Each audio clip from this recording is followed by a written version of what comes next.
I really like my players to buy into zone marking as a way of mixing up their play, but I can't seem to be able to convince them that it can be an effective alternative, good to master.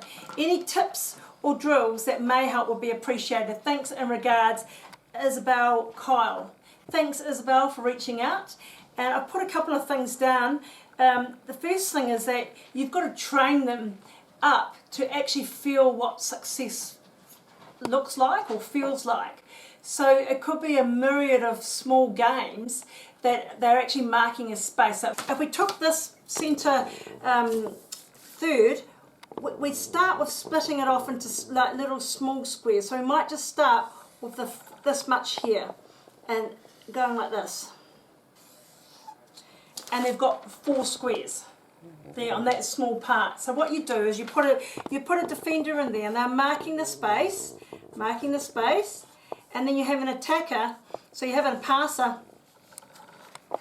probably on this side, and it might be on this side as well. You could work one grid going that way, and then they come out, and then they go one grid going that way. You're one passer, and then you have the attackers coming in, and the whole aim is to actually, for the defender, to get a feel of the space, like like the actual movement, like being able to move forward, being able to move back. You're never really stationary in a zone situation. You're always keeping your feet moving, and so the goal is just to throw an attacker in on those little squares, and you're having success. You're only allowed to come out of that square as a defender when you get 3 awesome intercepts.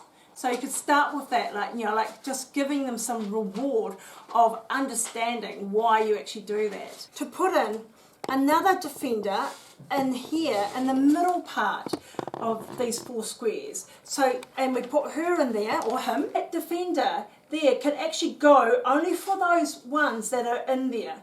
And then we take that person out, so then that particular defender knows that they have to be able to take the ball and go for the intercept in that area. But 3 successes, it might be that as a team, the 4 of them, they have to get 2.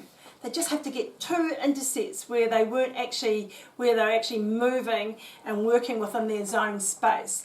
And then broaden it out and make it bigger, and then make it full court.